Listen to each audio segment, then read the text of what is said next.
Fake news yung sinasabi na hindi mapaparusahan ang mga menor na gumawa ng krimen dahil sa juvenile justice law. Fake news din yung sinasabi na papakawalan yung mga nagkasalang minor once they turn 21 years old. Pag-usapan natin dito sa order in the court. To clarify, nandiyan ang Republic Act No. 9344 or Juvenile Justice and Welfare Act of 2006 as amended by Republic Act No. 10630, hindi para protektahan ang mga batang nagkasala sa batas. Actually, nandyan ang batas para turuan tayo kung paano ang tamang pag-handle sa mga minors tagged in crimes. Dahil 15 years old ang minimum age of criminal liability, kapag 15 years old and below ka at gumawa ka ng krimen, exempt ka from criminal liability o pagkakakulong. Pero hep-hep, may parusa ka pa rin. Either mag-undergo ka ng intervention program sa ilalim ng social welfare officer or malalagay ka sa isang facility katulad ng Bahay Pag-asa. Kung 15 to 18 years old ka naman,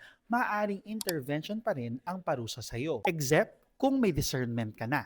Ano nga ba ang discernment? Sa isang 2024 case, sinabi ng Supreme Court that discernment means capacity ng isang bata at the time of the commission of the crime to understand what's right and wrong and the consequences of the wrongful action. Pag nakita may discernment ka na at gumawa ka ng hindi maganda, maaring humarap ka sa kaso at dalhin sa korte. Walang sinasabi sa batas na papakawalan ka once you reached either 18 or 21 years old. So in other words, may parusa pa rin sa'yo kahit menor de edad ka, basta hindi ka gumawa ng maganda. In the Tacloban shooting incident, yung 14-year-old ay mag-undergo ng intervention program, samantalang yung 15-year-old ay haharap sa mga kasong murder and frustrated murder dahil nakitang may discernment na siya. Ngayon, ang tanong bakit parang ang gaan-gaan ng mga parusa pag mga menor de edad?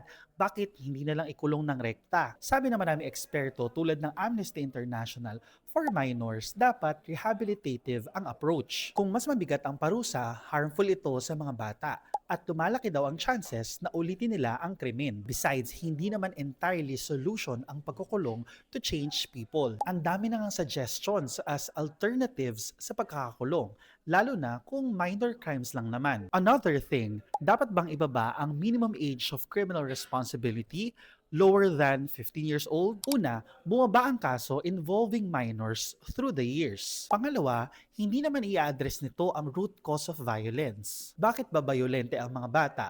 Bakit ba may mga ganitong klase ng krimen? Trabaho po ng gobyerno na solusyonan yan. Pangatlo, sabi ng criminology professor na si Raymond Narag, so far, yung mga minors involved in crimes na napaparusahan later on ay nagbabago. Nagkakatrabaho pa nga at nagkakapamilya. Everyone wants justice. All victims deserve justice. But it's important that we seek it in the most humane way possible.